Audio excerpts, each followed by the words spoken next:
ഹൈക്കോടതിയിൽ മാധ്യമപ്രവർത്തകരെ അഭിഭാഷകർ ആക്രമിച്ച സംഭവത്തിൽ സുപ്രീം കോടതി ഇടപെടൽ.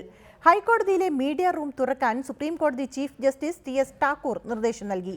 ഇതിനിടെ മാധ്യമപ്രവർത്തകരെ മർദ്ദിച്ച അഭിഭാഷകരും ഗുമസ്തന്മാരും മുൻകൂർ ജാമ്യത്തിന് അപേക്ഷ നൽകി.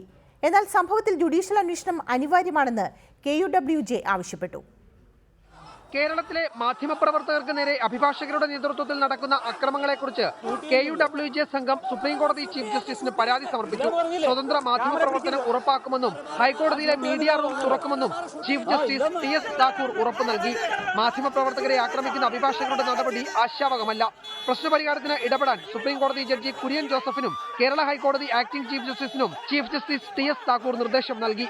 എല്ലാ തരത്തിലുള്ള ഇടപെടലും സഹായവും മുൻകൈയെടുക്കലും ഉണ്ടാവാൻ ഇടപെടും എന്നാണ് അദ്ദേഹം പറഞ്ഞിട്ടുള്ളത്. അതുകൂടാതെ ഇപ്പോൾ അടച്ചിട്ടിട്ടുള്ള മീഡിയ റൂം തുറന്നു പ്രവർത്തിക്കാനും അവിടെ സ്വതന്ത്രമായി കാര്യക്ഷമമായി മാധ്യമപ്രവർത്തകർക്ക് ജോലിയെടുക്കാനുള്ള സാഹചര്യം ഉണ്ടാകും. അതിനിടെ ഹൈക്കോടതിക്ക് മുന്നിൽ മാധ്യമപ്രവർത്തകരെ മർദ്ദിച്ച അഭിഭാഷകരും ഗുമസ്തന്മാരും അടക്കം 8 പേർ മുൻകൂർ ജാമ്യത്തിന് അപേക്ഷ നൽകി. ഇവരുടെ ആക്രമണത്തിൽ പരിക്കേറ്റ മാധ്യമപ്രവർത്തകർ ഇപ്പോഴും ആശുപത്രിയിലാണ്. എന്നാൽ ഇവർക്കെതിരെ കാര്യമായ വകുപ്പ് ചുമത്തി കേസ് രേഖപ്പെടുത്താൻ പോലീസ് തയ്യാറായിട്ടില്ലെന്നും ആരോപണമുണ്ട്. എന്നാൽ അക്രമങ്ങളെക്കുറിച്ച് ജുഡീഷ്യൽ അന്വേഷണം അനിവാര്യമാണെന്ന് KUWJ ആവശ്യപ്പെട്ടു. അഡ്വക്കേറ്റ് ജനറൽ സുധാകരപ്രസാദുമായി നടന്ന ചർച്ചയെ തുടർന്നുണ്ടായ ധാരണകൾ പാലിക്കാൻ അഭിഭാഷക സമൂഹം തയ്യാറാകണമെന്നുള്ളതാണ് പത്രപ്രവർത്തക യൂണിയന് ആവശ്യപ്പെടുന്നത്.